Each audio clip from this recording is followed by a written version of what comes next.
Since 1955, the divorce rate in America has been hovering around 50%. And has stayed there now for over 65 years, which means it's not a trend.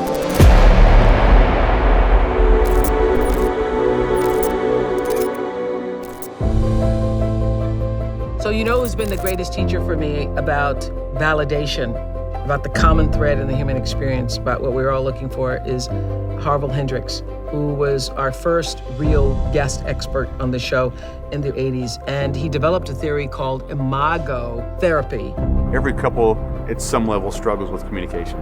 In any conversation about marriage or relationship, it's always about communication. You always got to communicate it, but how do you do that? Yeah. How do you make it safe? Because communication now is about a text, it's about an email, it's a lost skill. First, it's a dialogue process.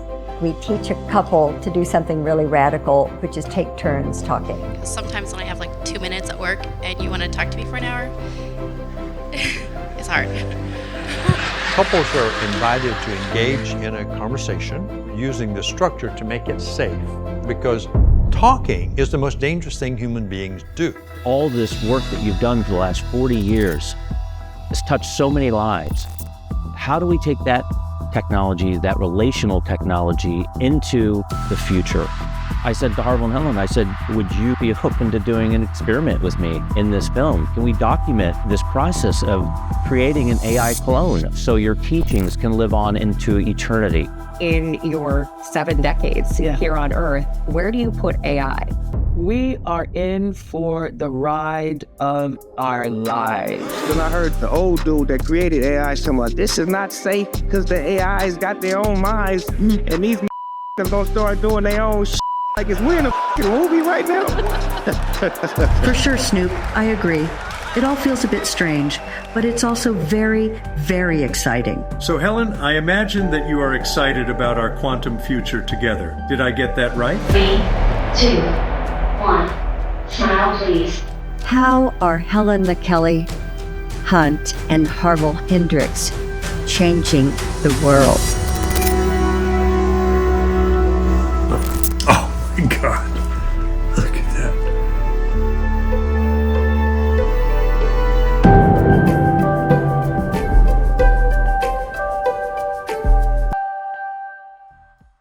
I first met Harville and Helen in 2007, and I had no idea what a profound impact they would have on my life. They have been so inspiring in my relationships with Catherine, my kids, my family and friends, and even with folks in my company. This film is dedicated to their wisdom, their teachings, their generosity, and importantly, their commitment to the future. Well, I'm called by friends and colleagues a recovering divorce attorney. I've been a lawyer since 1970, so that's over 40 years, and I've had at least 1,000 family law matters. So I've seen a lot of change, I've seen a lot of cause and effect, and I've seen a lot of misery and unhappiness, unfortunately. Since 1955, the divorce rate in America has been hovering around 50%.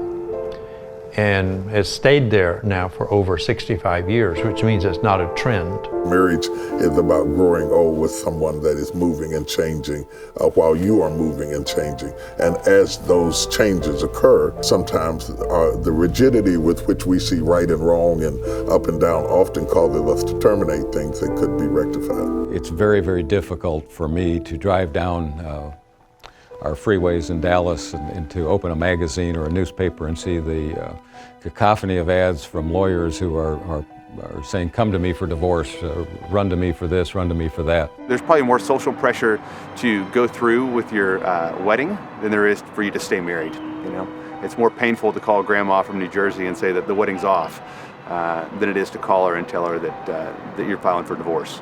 I'd have a client come into my office and I'd see the 2 little kids waiting in the waiting room while they were talking to me and seeing them play and whatever and thinking, you know, you guys are never going to be the same. That's the consequence of all of this that has to be calculated.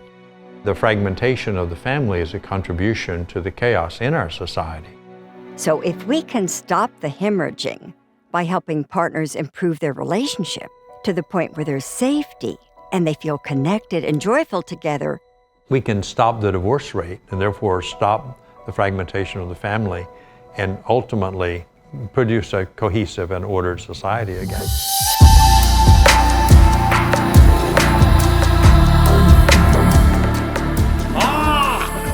Almost there. I hope you like green. Come on in, let's check it out.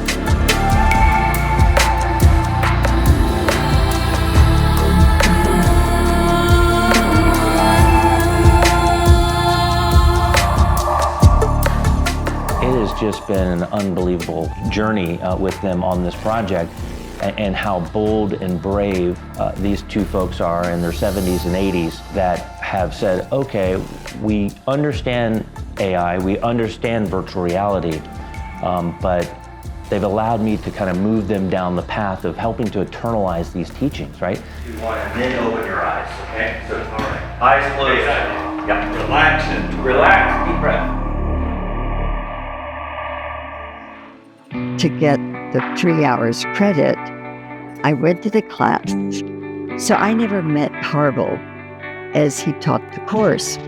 I was on the back row, probably reading another book I already knew I could teach the class myself. And then the story picks up with, while there, getting a divorce and getting fired, early 79. And during that interval, I met Helen. So our life began, which has its own odyssey. I turned in my paper and I was told I passed the course, even though we had never talked. So there was a friend of Harville's and a friend of mine, and the two of them together were having an evening where single people could come and maybe meet. Harville was dragged there, and I was dragged there. And I said, Bill, I don't want to date. I don't want to see any women. I don't want to go. I'm not going. And he said, well, let me make you a deal. You go with me for an hour. By that time, my anxiety will be calmed down. Then you can leave. So I said, okay. At the end of 59 minutes, I'm walking out of that house, no matter what's going on.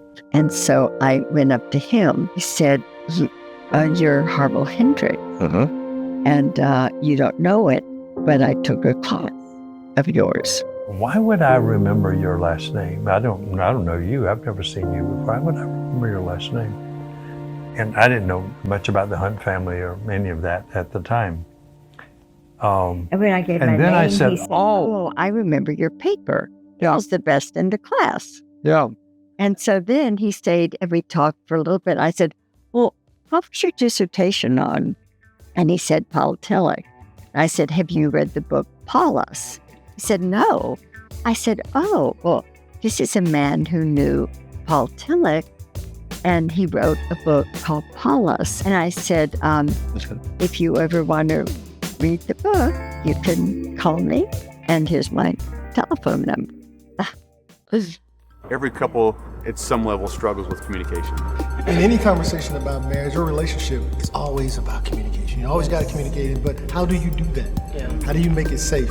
We went through the communication problem because it wasn't safe for me to communicate, at least I didn't feel that way. And technique is always the thing. How do you do it? Because communication now is about a text, it's about an email, it's a lost skill. People don't talk anymore. I think sometimes in relationships, when they're going downhill, all the good times become bad times, and the relationships, it gets easier to not talk than talk about it. You're told you need to communicate, and you're told you need to open up, and the only way to make it work is to communicate, but nobody tells you how to communicate. Y siempre decíamos, pues, ¿cuál es el problema nuestro? Porque siempre estamos de desacuerdo en todo. Y pues decíamos, no, pues que son las finanzas, o no, que es la crianza de los niños, o es cómo vamos a manejar el tiempo, pero en realidad la raíz de todo era de que la comunicación. The key component of communication is the listening aspect. God gave you one mouth and 2 ears. You need to listen more than you speak. Nos ayuda en la vida diaria con las demás personas a aprender a comunicar, porque a veces nos gusta hablar y no nos gusta escuchar. I just said, this isn't the kind of restaurant that I like. And he went, what do you mean? And I went, well, it's too expensive. And he went, what? And so we did a big fight. On another night, we were really at it with each other. We just, couldn't get along, didn't like each other's choices. And we were in her apartment. And Helen says, stop! Let's take turns talking. One of us talked, then the other one talked. And the listening wasn't a part of the thing. And I noticed that I calmed down. Helen calmed down. And we did take turns talking, and we got through the conversation without any more polarization. My little brain said, I've never done this with couples. I think the theory, the dialogue part of it, I do give Helen credit for it. That's the way actually dialogue got started, because I had a practice of couples. And I went to my next session and I turned the couple to face each other and said, okay, one of you talk and then the other one talks. And they liked that. I think both Kate and I have a real need to be heard. I'm fighting to be right, to be heard and to be right. We could be talking about the garbage, but we could make it into marriage-ending thing. It really forces me to lock into what she's actually saying and not what I think she's saying, or what I want to hear or what I don't want to hear. To mirror well, you have to suspend your thinking and become sort of an empty vessel and receive your partner's otherness. And it took me many years to really begin to mirror her and validate her and allow her to really have a different viewpoint of mine and me not be judgmental. He wouldn't listen to what I was saying. And that really, really ticked me off every time that it happened. So we learned dialogue. So during dialogue, I was just ecstatic that I finally felt heard. And then it was time for me to be the listener. And I found out that I wasn't a good listener either. And we went all the way through the steps. What else would you like to happen here? Well, I'd like her to see that I make sense. And she said, well, you don't make sense. That's why I say you're crazy when you say stuff like that. So he said, well, you don't have to agree with me. You just have to see how I think. And then I finally put together, so he wants validation. And I noticed the energy changed. And then over a long period of months, I would say it took about 4 or 5 years to finally refine the process. I was very much in your life as it was being, the dialogue process was being crazy. Well, you started it by that challenge. And I would practice something with a couple, come home and we would practice it with each other. I kept asking couples, okay, so how is this for you? And then they would say, well, it's okay, but couldn't he say back what I said to him? I said, oh, you want him to say back what you said? And so there I started doing that, and that was really meaningful. I feel like one of the luckiest women on the planet that I get to be of support to his vision. I think being married to him is my dream come true, definitely.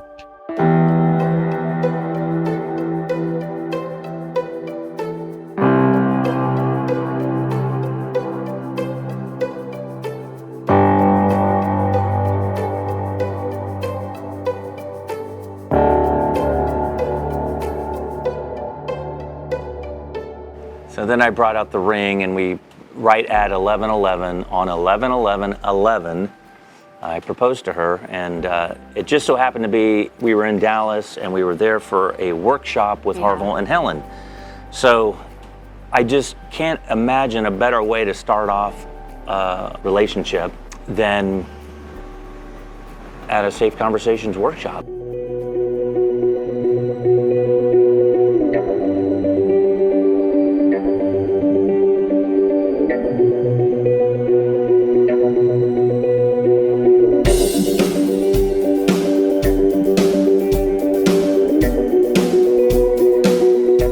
get started in something like this project, so much energy shows up around it that it's like, wow, it's not us pulling the wagon. Right. We're almost in the wagon, and something else is pulling the wagon, and people are getting on the wagon with us.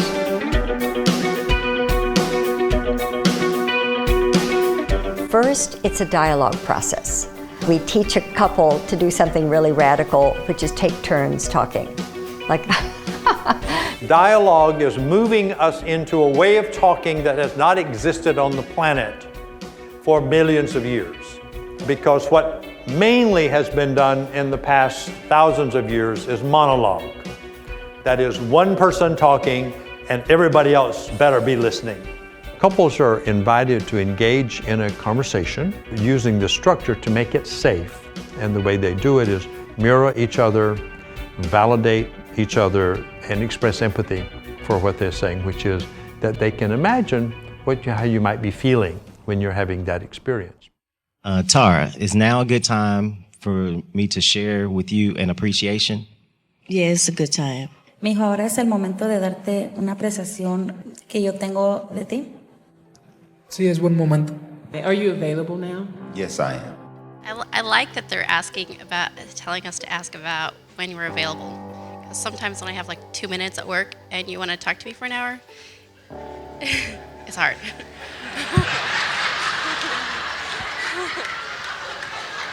But I like being contacted. So, because we want this to be an appreciation rather than a criticism. So you can see how quickly we can move into the other space. So now make eye contact. Okay. And hold eye contact for about 3 deep breaths. And when I talk to Helen, when I'm doing safe conversation, Helen's total focus is on me talking. So when I finish talking, she will mirror back to me, either in a paraphrase or word for word what I said. And she won't change it. She won't criticize it. She won't ask me any questions about it. She just receives it. So let me see if I got that. Okay, let me see if I have that right. Let me see if I got that. Let me see if I got that. And just mirror him back and mirror it back, just what she said. Did I get that? ¿Es así? ¿Lo que dijiste? Así es. And the fact that she's receiving it without any sort of reaction to it, I begin to feel safe with her. Is there more about that? ¿Hay algo más que quieras decirme? Is there more about that? Is there more about that? Is there any more, sweetie? No, that's it. And so when I finish sharing what comes up, then she will do the second stage, which is to validate. She'll say the sentence stem that we teach is, and that makes sense. And that makes sense. Meaning that I make sense. I'm not crazy. She may not agree with me, but what I'm saying makes sense, even if she disagrees with it. But she doesn't deal with her disagreement. It's, you make sense. That makes sense. You make sense. And then after that, she will acknowledge the feelings that go with what I'm saying, with what I'm sharing as an experience, which we call empathy. I can imagine what you might feel if I met that need for you. So if I got all of that, what you appreciate about me is when I check in with you, it makes you feel as though you're important to me and how you're doing in your day. And that reminds you that in your childhood, you didn't have that, but now you do because you have somebody that's always checking in. Did I get it all? Did I get it all? It's a communication process, but it's actually the communication is only the mechanism of creating safety, and which is the goal, is that it's safe to talk. Gracias por compartir todo eso conmigo. Gracias por escuchar. Thank you for sharing your childhood need with me. Thank you for listening. Thank you for listening. Well, thank you for sharing that. Thank you for listening. Thank you so much for listening. That's the ultimate outcome, is to experience being in relationship, talking in such a way that we actually feel connecting, like there's energy moving back and forth between us. We want to close this up by the two of you giving each other here a 1 minute, full 1 minute body hug. This is so important because talking is the most dangerous thing human beings do. And most problems are the way we talk to each other and what we say to each other when we're talking.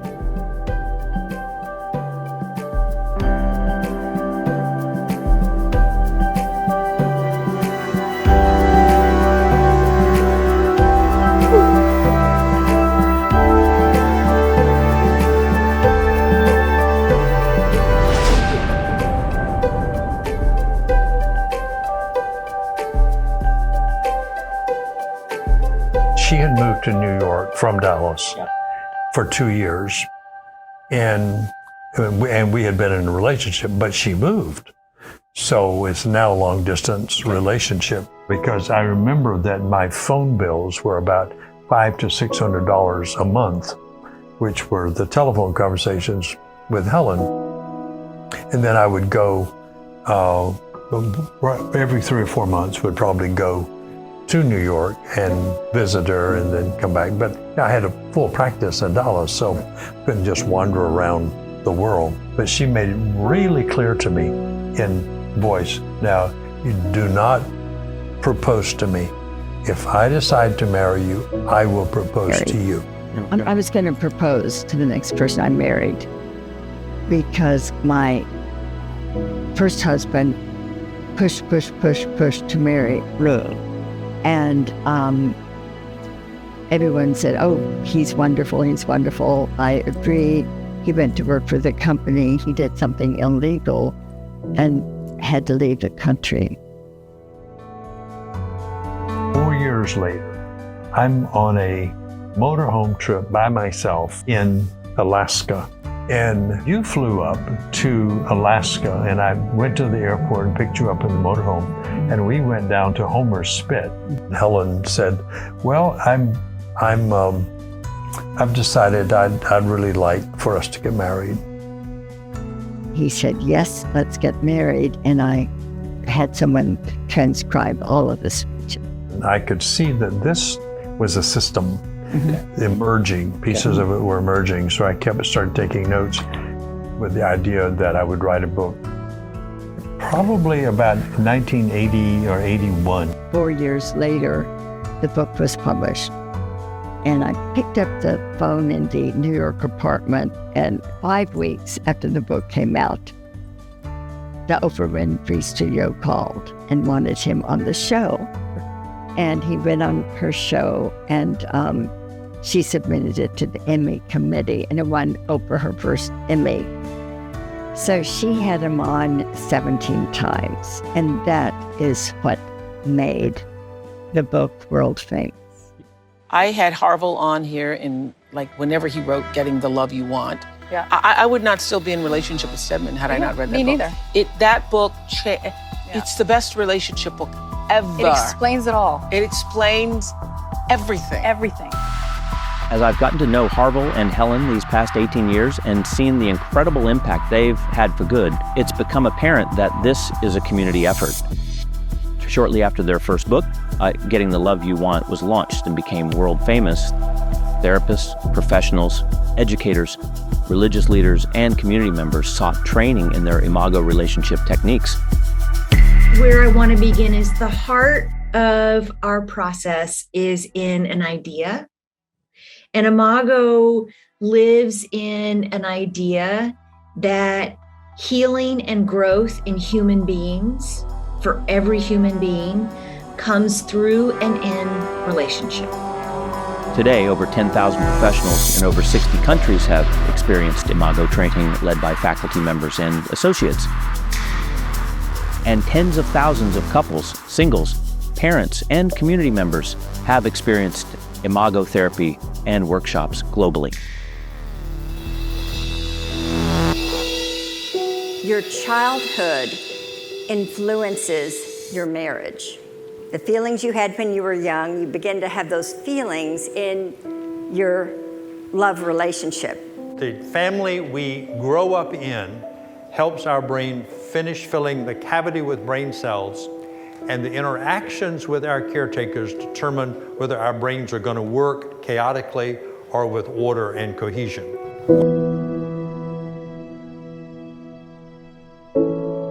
My father was H.L. Hunt, He was married to Ruth, and we lived in a gorgeous mansion. I was the 11th child of a subsistence farming family in South Georgia. And both of my parents died before I was 6. Well, I lived with 3 different sisters. Someone created birth order, and Helen was in the middle. And it says that the middle child who is unseen. So every day when I came home from school, no one noticed. No one came up and said, "Helen, how was your day?" So I grew up on a farm and worked hard on the farm until I was 13. I didn't know the farm was hard work because I had nothing to compare it to. I just thought that's the way everybody lived. Dad and Mom said the cooks have to cook for you. And they were people of color. And even on Thanksgiving and Christmas, I was so mad. They had the cook and they served us beautiful meals on silver platters. And they were poor people. So I just sort of grew up feeling sad about people in pain. Because isn't there enough money for everybody?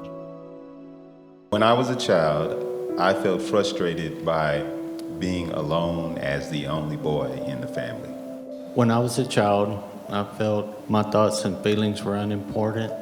When I was a child during my childhood, I lived with parents who were neglectful.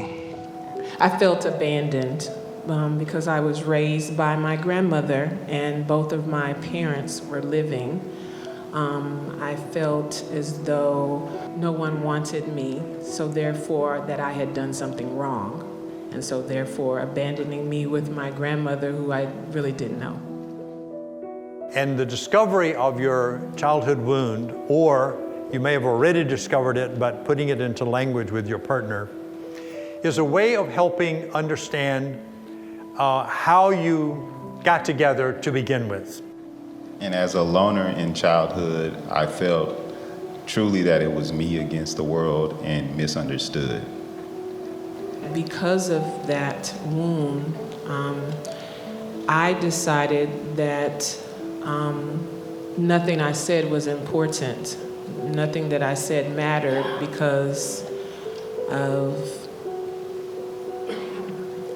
not feeling wanted. And we think that's the way nature set it up, is to find in adulthood the person who's similar to the parents in childhood with whom you had an unfinished issue, but in adulthood, you finish that issue with that person. That attraction to being a loner also makes me make a lot of the decisions on my own and not include you in on the thought process because it just feels more natural. And I know that in the early parts of our marriage, when I felt like I did not have a voice, I felt that same emotion, and I felt unwanted in the relationship. So therefore, that's why I would get mad. The only thing your partner needs, the only thing you need, the only thing all of us need is to be present to our partners experiencing while they're having their experience and let them have it without judging them. That's the healing of the childhood wound where the caretakers were not present to the child's experience, but began to shape the child's experience either through intrusion or neglect. So well, thank you for sharing. Thank you for sharing. And thank you for listening. Thank you for listening. And then we close up with a 1-minute full body hug.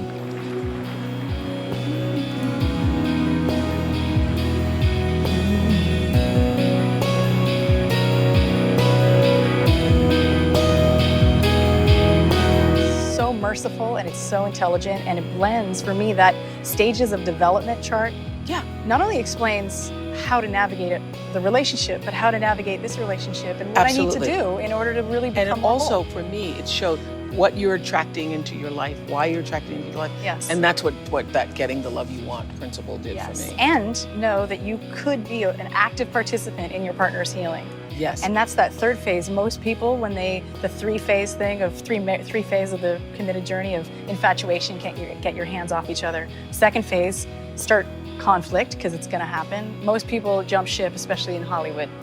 Bye-bye. Bye-bye. Yeah, I'm out now. And I was of the mind that like phase 2, this is just where it gets good. You know, this is where we get to help each other.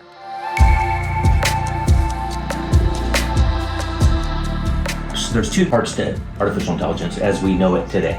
A prompt, which suggests a question that you might have, or want to search for some creativity about how the world might think about collectively a topic, or a specific person that's in the public domain that has thoughts or philosophies. So the question that you guys asked earlier would make for a good prompt, which is, how would Socrates summarize safe conversations?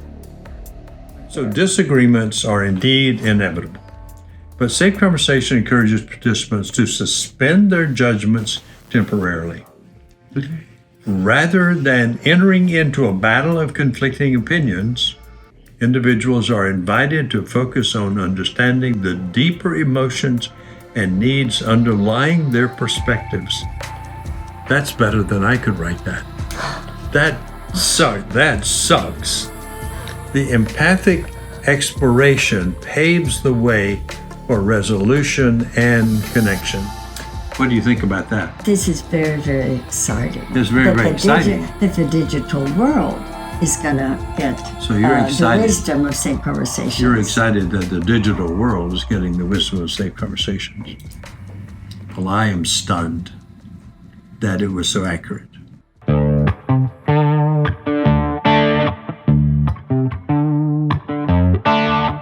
As I look back at my life, my favorite sister, whom I wanted to live with, I would like for Harville to come and live with me. I don't want him to wind up like we are. None of us have a high school education. All of us will work for other people all our lives unless we decide to start our own business, and we don't know how to do that. The thing that saved me was a church choir, a teenage choir. And the choir was all about hope, singing songs about hope. Nice. And the other thing that saved me was when there was something called church camp. Okay. And I became a counselor at church camp.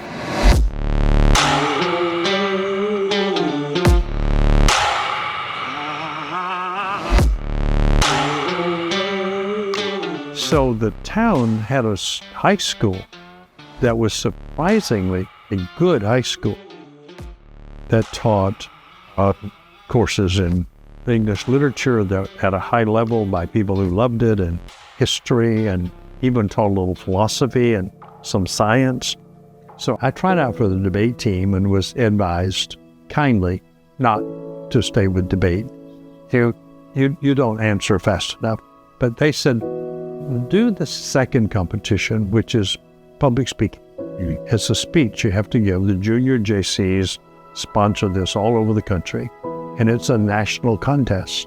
If you win it, you get to go to Washington, D.C., and with your drawl, your Southern drawl, you'll never win. So if you want to do this, you have to change your tongue from slow, lazy tongue to a fast, clipped tongue. I think maybe that is the real big thing, when I could help others learn how to live life better when they went back from church camp. Okay. That they would be used, read about the love of Jesus, do not give up, forgive others, and try to spread the word of love other places. And that formulated what I wanted to be as an adult. So she spent 9 months training me to clip my words and to give up my Southern drawl. And I won the school contest, I won the county, I won the state, and I won 6th in the nation. When he learned that I had won that contest, He saw me one Sunday morning and he said, "Boy, if you can talk that good, I want you to preach the youth sermon in about a month." And I said, "Well, I don't know how to preach." So I said, "Okay, you'll have to help me write a sermon. I don't know how to write sermon." And he said, "Well, we'll do that." So he coached me into writing the sermon. And since I had charisma, that's what won the speech. I really preached this 20-minute sermon. So he said to me at the end of the sermon, when I came off the pulpit, came up, shook my hand, I'll never forget this, and he said the second time, "Boy, God has called you to preach." And I said to him again, "I don't know how to preach. I have not heard God call me, and I have nothing to do with this. I am your pastor. I know God has called you to preach, and I know it so much that I want you to start preaching, and I have a place for it. That's all you have to do is go out there, preach a 20-minute sermon, go through the whole hour service, preach a 20-minute sermon, and leave."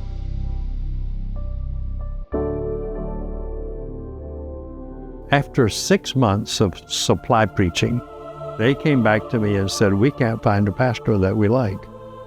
And we've looked all over this region, and we've been praying, and we've come to this conclusion that God's calling you to be our pastor for our church." And I said to them, "I'm a high school student. This is a full-time church. I have to preach 2, 4, 6, 8 sermons a month, and I have to finish high school. And I haven't heard God call me. I'm doing this because I can. You asked me." They said, "Well, you're the best preacher we've ever had."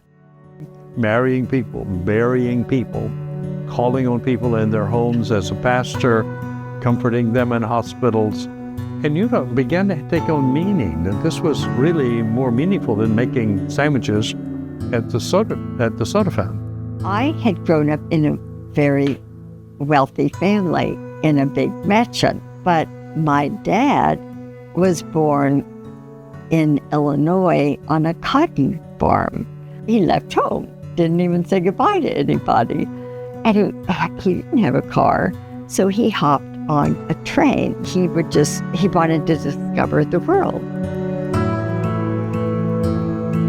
Eventually, he ended up in East Texas, and he was playing a poker game with some guys. And what he won in the poker game was a prospective oil well in East Texas, sort of a desert. No neighborhoods, just expanded land. And this guy said, if people drill, there could be oil, but who knows? But good luck, you've now got this oil well. It's called the Daisy Bradford. Well, Dad got together some people to put money into a drilling structure, and they drilled, and it was a gusher. And then he started an oil company. If you add up the $80 a month I was making at the drugstore and the $100 a month that I started making as a preacher, I was making $180 a month when I was 15 years old, and I had just come from a sharecropper's son where I got a 50 cents a week allowance. And the outcome of that is I got to pay my way through college. And so I decided that I would go to New York City for my first graduate degree to Union Theological Seminary. Went to the University of Chicago for my doctorate in theology and psychology, and then got asked by Perkins School of Theology to come and be a professor. Didn't apply for the job. They came to Chicago looking for me. So that was my, not only into public life as a preacher, but finally into academia as a professor. So my dad created a fuel that helped the United States win World War II. So is it that you see our parallel is that your father found oil and I developed dialogue? It's another kind of fuel. That's another kind of fuel that Both keep, it is about safety, but in a very radically different way, but in a parallel way. Thank you for languaging that. Harville, if her father helped save humanity in 1945 or 44, do you feel like you have a fairly tall order? Ending negativity in your relationship is ending your life as you now know it. When you go to zero negativity, the world that you now know will come to an end, because the world you now know is filled with negativity, and much of it is yours. The new world that you will go to, which you cannot go to this world without ending the old one, is looking at everyone through the eyes of love. Negativity creates anxiety, and it makes it unsafe for your partner, right? I think an important part of that was the zero negativity act. Yes. Because when I talk to you, I want to feel like everything you're saying is out of love, and I'm not speaking to somebody who is out to get me or something like that. You know, That safe place. So you can't have any problem solving, and you can't experience romance if there's anxiety in the relationship. You can practice zero negativity and still deal with your problems in your relationship. And you can make requests for what you want. You can deal with serious issues, but in ways that aren't negative. And then also we learned a technique of ouch. If I said something that was a little jab, I can recognize, wait a minute, I stepped on a foot here. Zero negativity is looking at everyone through the eyes of love. Love is without judgment. Love is without criticism. Love is without negativity. So when you move to that, you actually begin to change the world in which you live.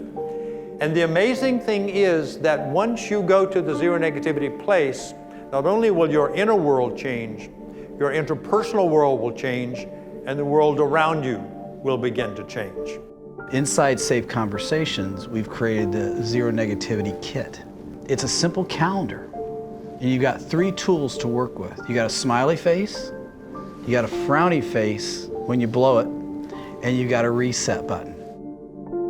When you practice something, whatever it is, it changes the neuronal connections in the brain. If it's negative, your brain will then grow in its capacity to be negative. If you practice things that are connectional and positive and safe, your brain then grows those neural nets so that you, through a process of practicing, actually alter the functioning of your brain. So it eventually becomes your new way of being in the world, because now you have a brain that's gone through a transformational process. So you're no longer having to try to be a certain way. Your brain now processes the world in a new way.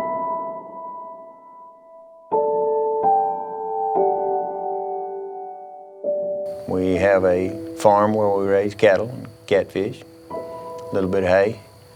That's about it. We started construction of these ponds in 1990. We had 1 child at the time. We ended up with 4 kids. I was a stay-at-home mom for 26 years and raised the kids here. I kept my family together all these years. It has not been an easy marriage. Marriage is not easy. At this point in my life, I feel like we're going in opposite directions. It's just been one miscommunication after another.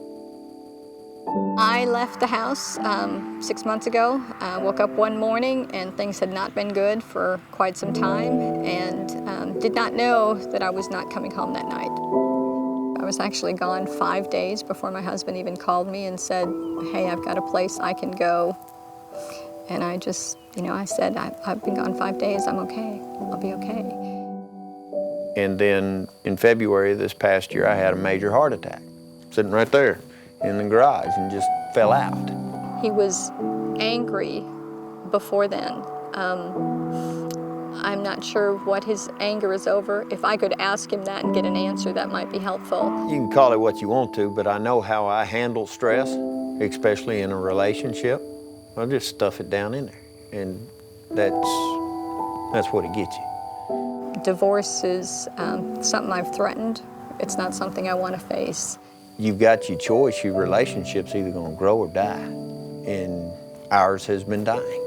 And I would love nothing more than to be able to sit right here at this table with my husband and plan a future for both of us that works for both of us. Now, this exercise is the full dialogue process. So it's an information dialogue. It's not an agreement dialogue. So you will not agree that you're going to meet the need. What I want you to get is there is such a thing as the need. Identify it, because that begins to feed your empathy. And then once you're there, then you become partners in the project of getting those needs met, because they do have to be met. Your brain is insatiably connected to the need satisfaction and pulled you all together to meet those needs, and any conflict is about those needs not being met. Now, the topic is the need that I brought to our relationship from childhood. I think there's a lot of issues in his family that he has not dealt with, that we have just kind of covered up and tried to do different ourselves in our own family. My dad was a tyrant, to say the least. He was not a good influence on anybody. He was and still is very controlling and manipulative, and those are all things that I have vowed in my life that I would not do. I hope that he will deal with some of his maybe childhood hurts that have created anger. You know, these are only assumptions, but I can't talk with him about them because of the anger. It is too confrontational. Definitely, my father had a lot with molding my character. I shudder every time I hear myself say something that he said. I correct myself a lot. I would like to see him deal with his own anger and find out why it's addressed towards me. When I was a child, I lived with caretakers that were neglectful. They did not value my input or listen to me. What I feel like I needed from them and never got was their time to pay attention to me as a child, not what I could do athletically or things of that nature, but of me. If I got that right, in your childhood, your parents did not give you enough time to validate who you are as a person. Did I get that right? Yes, I would say so.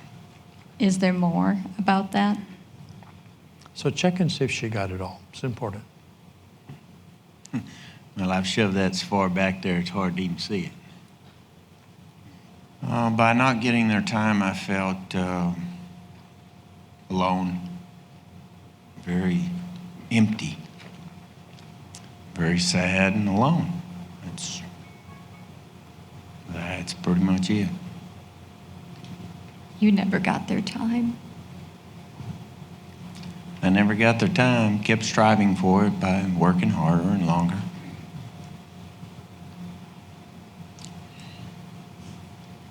Didn't happen. And so with all that, I imagine you might be feeling. So with all that, I imagine you might be feeling a lot of anger and disappointment in yourself because you've never had that need met, and that emptiness continues, and you're still striving, and it's like going down a path and beating yourself up, and you just keep beating yourself up. Did I get the feelings right? Did I get the feelings right? The majority of them, yes. So would you share the one I missed? Would you share the one I missed? Fear. So if I get this right, you also have fear. Thank you for sharing all of this with me. So thank you for sharing all of this with me. Thank you for listening. Thank you for listening to me. And now you get a 1-minute hug.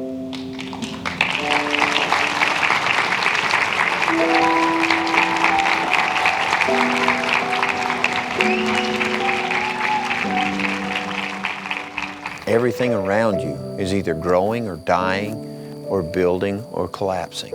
Nothing stays the same. And it's the same with people, relationships, buildings, vehicles, you name it. I'm just looking forward to a future that David and I can plan and work towards together. That would be the desire of my heart.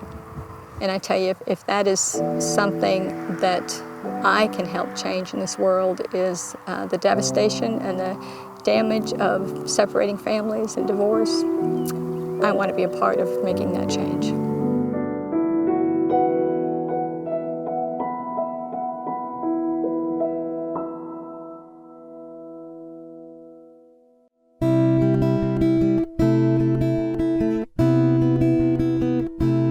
We encourage a ritual, which is appreciations.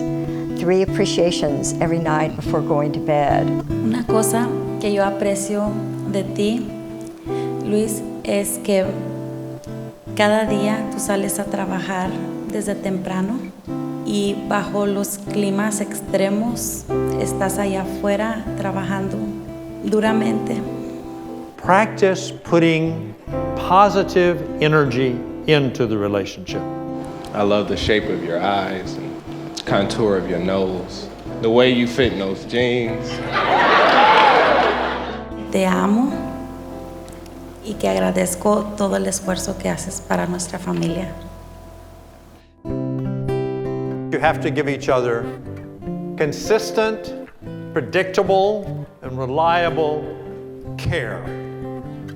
And it must be every day. Sometimes when the world is hard on your shoulders, You're grateful and you're a great friend. hold tight and I promise you, you will make it out alive. We will. I love the fact that you are my soulmate. We're gonna make it this time.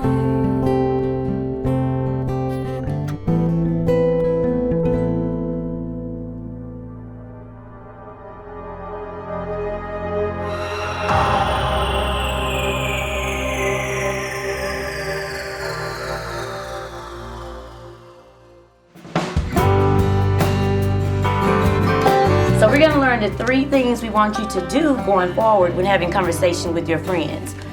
And the first thing I want you to do, which we're going to show you here, can everyone say mirror? Mirror. And what do you think about when you think about mirroring someone? What do you have? That you can see yourself in the mirror. Like when you look at yourself, you can see the same thing. Right, that's it. You said the same things. So that's what we're going to talk about. When you're talking to your friends and they come to you or they have a problem or if they're upset or if there is something that has happened, the first thing you want to do is make sure that you mirror them. And when we say that, you want to say back to them exactly what they said to you, okay? So do we want to have anyone that want to come up and do a couple scenarios? Me. It's been remarkable to see what the kids are doing in those classrooms while their parents are learning about safe conversation for their marriage. The kids are doing activities. They're actually role-playing how to have safe conversations. And when you all learn safe conversation, this is what is so cool. If you're learning it with the person you're with today, and you all get it, your kids are going to get it. And that's really this is really our hope. The kids are going to pick it up. Kids love the art of safe conversation. They love it. And it says safe conversation is a superhero skill. You can imagine a world where everyone had the skills to help each other feel safe. What kind of world would it look like? A beautiful world. What kind of world would it look like? A beautiful world. So we have introduced Safe Conversations to our girls, and I have seen firsthand how it has helped a difficult situation turn to a calm one, and I just think it really works. Yeah, I think all kids go through conflict, and if they can have some different tools earlier in their life to understand the importance of this dialogue process. But what I think I find so cool about it all is that, you know, the person that's sharing with the other person, they feel heard during this process. They feel safe, and they're not arguing about a point of view.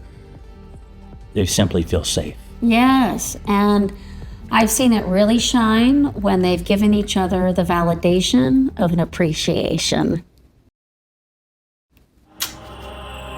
I would like to share an appreciation to you. Is now a good time? Yes.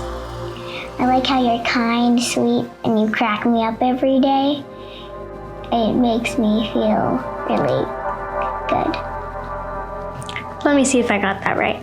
You love how I'm so sweet and kind to you, and how it makes you feel good. Did I get that right? Yes. Is there more? Yes. I like how you crack me up is you make really funny jokes, and they just make me laugh so hard. Let me see if I got that right. You like how I crack you up, and how it makes you feel really good, and how it makes you feel like you need to laugh. So, thank you. Did I get that right? Yes. The workshop is over, but the journey continues. I saw people today be able to walk through processes that they had no understanding of before, no background information about at all in any theoretical or practical way, be able to go from A to B. And the A is early childhood learnings, which are deep and tough to get in touch with, to B, which is a consciousness about how it affects their lives today, and be able to create out of that closeness and understanding and intimacy. So that's an impressive process that Harville and Helen are able to help people move through. The structure keeps you safe, and you can't connect and you can't risk unless you feel safe. It allowed me to feel my feelings. It allowed me to connect in a way that I've never been able to because there was that safety there. I don't know if it's the atmosphere, I don't know if it's Harville and Helen, I don't know if it's the material, I don't know if it's all of the above, but something really magical happens. And very quickly you see shifts in couples' relationships that happen instantaneously. We've been together 2 months. We met February the 7th, and we was married March the 7th.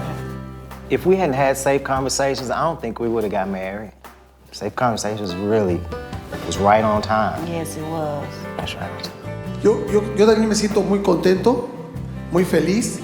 Es la segunda vez que estoy en este programa. Yo creo que ha consolidado más nuestro matrimonio. Yo creo que todos necesitamos buscar asesoría, consejería. Todos necesitamos, es bueno para nuestra relación. Thank you. Pues en este mundo que estamos viviendo necesitamos estas conversaciones seguras, y no solamente para los matrimonios, sino también en nuestros jóvenes. So this whole movement, in a very short period of time, is just having that ripple effect within the community. And really, so many times, if we can just talk honestly with each other, we're going to solve a lot of problems that otherwise just go left unmet, and you move on. All of us need the chance to reconfigure ourselves and transform ourselves and evolve. And we need to do it in an environment that creates a comfort zone whereby we can be our real self and not just our ideal self. It was nice to hear the nice things, and you can't help but smile when your spouse is focusing and noticing things about you that oftentimes you feel they don't see. The time and the tools have given me hope. So yes, there is hope. people coming up later and saying, this was our last hope. And now we know how to do it. I think the thing that touches me the most is it's so simple. That people just simply don't know what to do. And then they get it, that it's not rocket science. You can actually do this. It's having a safe conversation, for God's sake.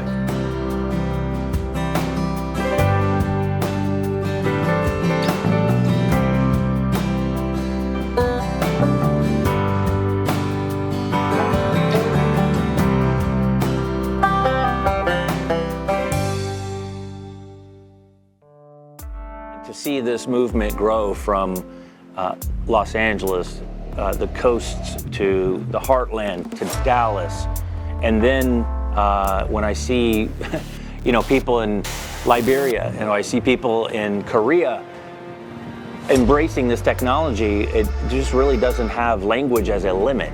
I mean, one of the things I think is fun is when Harville talks about he wants to inspire 3.5 billion people with this technology. Mm-hmm. And then when you hear Helen talk about how she believes that dialogue could actually help end a lot of conflict in our world if people would embrace this. I mean, that's really a special concept, it's a special idea, but they're not just putting ideas out there, they're actually making it happen.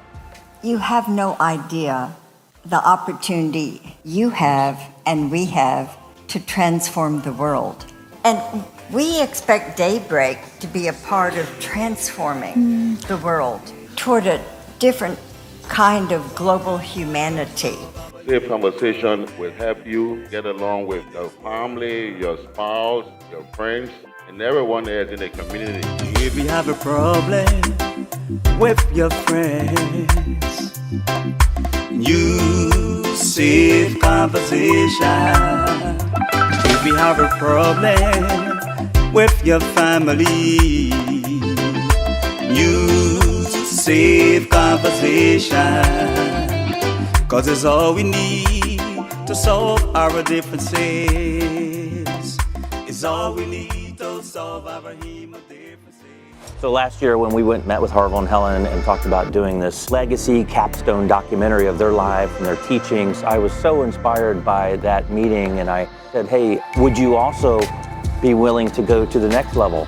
How can we put your teachings over the last 40 years, which have helped so many people, how can we take those teachings into the future?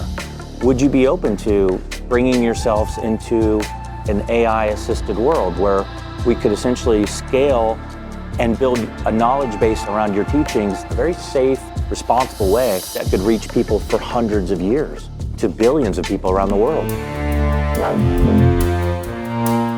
So basically, we're taking 83 cameras, meshing all those together. All the cameras capture simultaneously 30 frames a second from multiple viewpoints. Okay.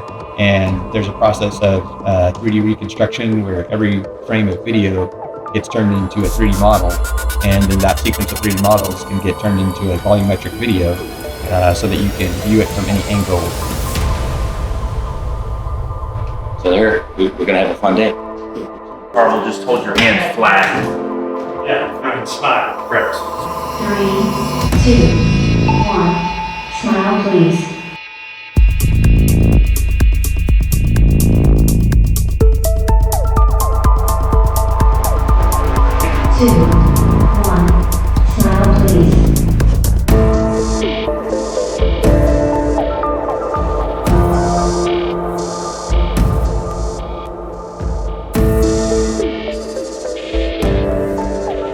So when people are willing to go into dialogue practice, they will be able to use artificial intelligence to help their journey in learning how to do safe conversations better. Wow. That is very, very exciting. Yeah. Well, hello, Sienna. I am excited to chat with you today. What's on your mind? Hi, Harville. Sometimes I argue with my sister Willow and it makes me sad. Can you help me? Helen and I understand how difficult it can be to argue with someone you love so much, like Willow. We believe practicing dialogue in a safe environment can help you both listen better and feel more connected. Would you like to explore how this might help your relationship with Willow? Can I practice now with you? Of course, Sienna. Let's begin with the invitation. You would start by asking Willow, "Is now a good time to talk?" Is now a good time to talk? Perfect start. If Willow says yes, you can continue by sharing what's been bothering you. For example, you might say, "I feel sad when we argue because I care about our relationship." Then when she responds, share your feelings, and I'll guide you through the next steps. Did I get that right? Would you like to try it out now? Will this help us get along better? Yes, Sienna. Practicing dialogue can really help you and Willow understand each other better. It's a way of talking that helps people feel heard and cared for. It's simple, but you have to follow the steps. There are 3 steps to a healthy dialogue. First, Willow would mirror. That means she would repeat what you said, and then you know she is actively listening. Then, Willow would validate. She would let you know your feelings make sense, even if she doesn't agree. Finally, Willow would show empathy. Willow might not always see things your way, but if she listens closely, she might say, "Oh, Sienna, when we argue, it sounds like that makes you feel sad. I can imagine that feels a little lonely." Did I get that right? Thank you. You're very welcome, Sienna. I'm here to support 24 hours a day, and feel free to bring Willow to our next session. I could help you both go through this process and answer any questions she may have. See you soon. Breathe.